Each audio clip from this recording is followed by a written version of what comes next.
अस्सलाम वालेकुम वरहमतुल्लाहि वबरकातुहू। डियर फ्रेंड्स, आज मैंने फेसबुक पे एक पोस्ट डाली तो मुख्तलिफ़ किस्म के रिएक्शंस आने शुरू हुए। पोस्ट जैसा कि आप में से कुछ अक्सर ने देखी होगी, पोस्ट ये थी क्योंकि आजकल एक बड़ी बहस चल रही है और होम्योपैथी में बदकिस्मती की बात है कि ये सबसे मज़लूम प्रोफेशन है, जिसका भी जी चाहता है इसमें एक नई इख्तरा जो है वो ले आता है। आजकल ये बहस चल रही है कि सिर्फ़ और सिर्फ माइंड सिम्टम्स या माइंड मेथड को सामने रख के सिमिलर रेमेडी मरीज़ की तलाश की जाए और रेपर्टाइज करने की भी बात हो रही है।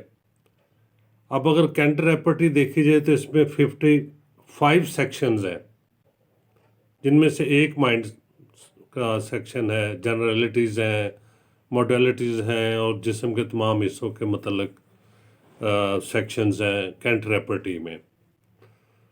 तो नो डाउट माइंड सिम्टम जो है जिसमें के सेंसेशंस, फीलिंग्स, सारे ज़हनी अलामात शामिल हो जाती हैं, इनकी एक अपनी अहमियत है दवाई की तलाश में, रेपर्टाइजेशन में, केस टेकिंग में।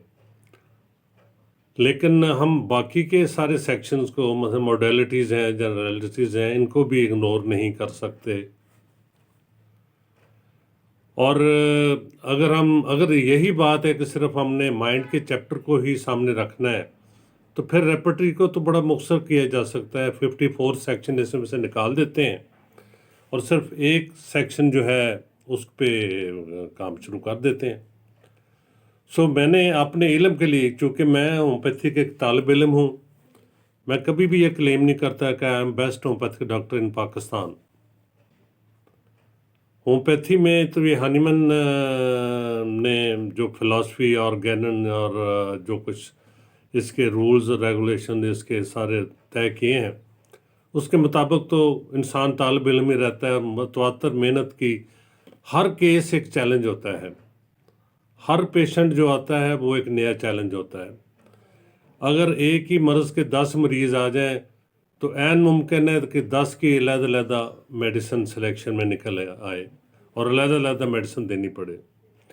सो ये हमारे रोज़मर्रा के तजर्बे में, मैं भी अपना 79 से प्रैक्टिस कर रहा हूँ रावलपिंडी इस्लामाबाद में, लेकिन मेरे लिए तो हर केस जो होता है एक चैलेंज होता है, जो मैं समझता हूँ। और होम्योपैथ डॉक्टर ये कभी भी क्लेम नहीं कर सकता कि किसी एक मर्ज़ का स्पेशलिस्ट बन गया है या वो उसको किसी एक मर्ज़ पे अबूर हासिल हो गया है कि या वो अगर एक केस ठीक हो गया तो लाजमी दूसरा मरीज़ भी उसके उसी मेडिसिन से शिफा याब हो जाएगा।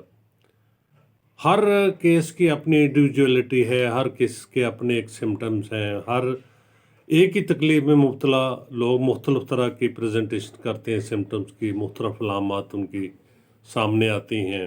सिंपल बुखार, सर दर्द में भी डिफरेंट अलामात सामने आती हैं। सो हर एक की मेडिसिन तो अलग तलाश करनी पड़ती है। लेकिन मैं समझता हूँ, मेरी नाक़िस राय में, कि हमें होम्योपैथी को टुकड़े टुकड़े नहीं करना चाहिए। हमें होम्योपैथी को मुख्तलिफ हिस्सों में तकसीम नहीं करना चाहिए। होम्योपैथी वही है जो क्लासिकल होम्योपैथी है, जो हनीमन और उसके फॉलोअर्स कैंट, स्पोरक, बोहास्टन सब ने प्रैक्टिस की। टोटलिटी ऑफ सिम्टम्स लिए बगैर आप सिमिलर रेमेडी मेरे मुताबिक नहीं तलाश कर सकते, और जब तक सिमिलर रेमेडी नहीं होगी उस तक पेशेंट जो है वो होम्योपैथिक क्योर से आप हमकरार नहीं कर सकते। सो इसलिए मैंने पोस्ट डाली थी कि मैं दोस्तों से मशावरत करूं। माशाल्लाह ज़ाहिर है कि आजकल के बच्चे बहुत ही, गूगल का ज़माना है और नेट का ज़माना है, मीडिया का ज़माना है, उन्होंने शायद बहुत कुछ हमसे ज़्यादा सीख लिया हो। हम तो किताबें पढ़ने वाले कीड़े हैं, किताबी कीड़े हैं।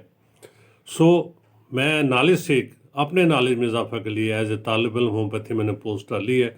इसका मकसद किसी को क्रिटिसाइज़ करना नहीं है, इसका मकसद किसी की दिल आज़ारी करना नहीं है। اپنی اپنی رائے اپنے اپنے مشورے سے مدلل جواب دیں کائنڈلی، تاکہ ہم کسی کو ایک صحیح راہ اپنا سکیں۔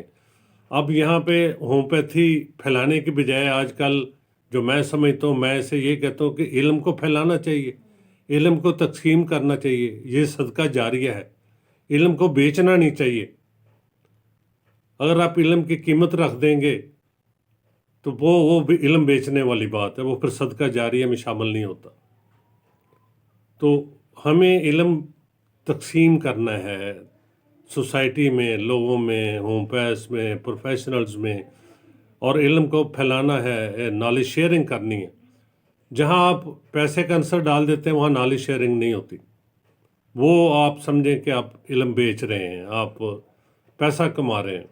تو اللہ تعالیٰ رازق ہے، وہ اللہ تعالیٰ ہم سب کو رزق حلال کمانے کی توفیق دے، اور رزق دینے کے لیے مختلف ذرائع اسباب پیدا کرے، لیکن ہومیوپیتھی کو بیچ کے نہیں ہے، ہومیوپیتھی کو ٹکڑے ٹکڑے کر کے کل کو کوئی یہ پھر ایک نیا ایک چل جائے کہ صرف موڈیلٹیز پہ ہومیوپیتھک دوائی تلاش کریں، ایک کہے گا کہ صرف کریکٹرسٹک سمپٹم پہ ہومیوپیتھی کی دوائی تلاش کریں۔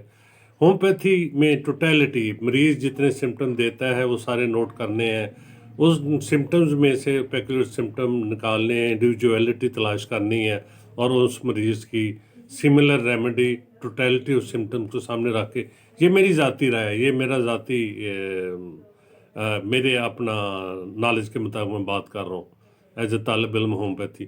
آپ کے مشوروں کی یا آپ کے رائے کا منتظر رہوں گا، بغیر کسی تنقیدی نقطہ نظر کے۔ میری خواہش ہے، میری ریکویسٹ ہے کہ اس میں اپنے اپنے علم کے مطابق آپ پوسٹ ڈالیں، جواب دیں، تاکہ ہم سب مل بیٹھ کے ہومیوپیتھی کی خدمت کر سکیں۔ اور پاکستان میں ہومیوپیتھی کے لیے بہت محنت کی ضرورت ہے۔ اس میں تو آلریڈی جو ہے، میں سمجھتا ہوں جو حال ہے پاکستان میں، ہمارے مقابلے میں بنگلہ دیش، India, Sri Lanka, even Malaysia بھی اب آگے نکل رہا ہے۔ وہ یہاں سے ان کے لوگ پڑھ کے گئے تھے، لیکن ہومیوپیتھی نالج کے حساب سے اگر ان کے آپ ویوز دیکھیں اور ان کے شیئر کریں تو اندازہ ہوتا ہے کہ وہ ہم سے کہیں زیادہ ہومیوپیتھی کو سمجھتے ہیں۔ سو ہمیں ہومیوپیتھی میں محنت کی ضرورت ہے۔ آئے ہم سب مل کے ہومیوپیتھی کے لیے، ہومیوپیتھی پروفیشن کے لیے نیک نامی کا باعث بنے۔ بہت شکریہ، خدا حافظ۔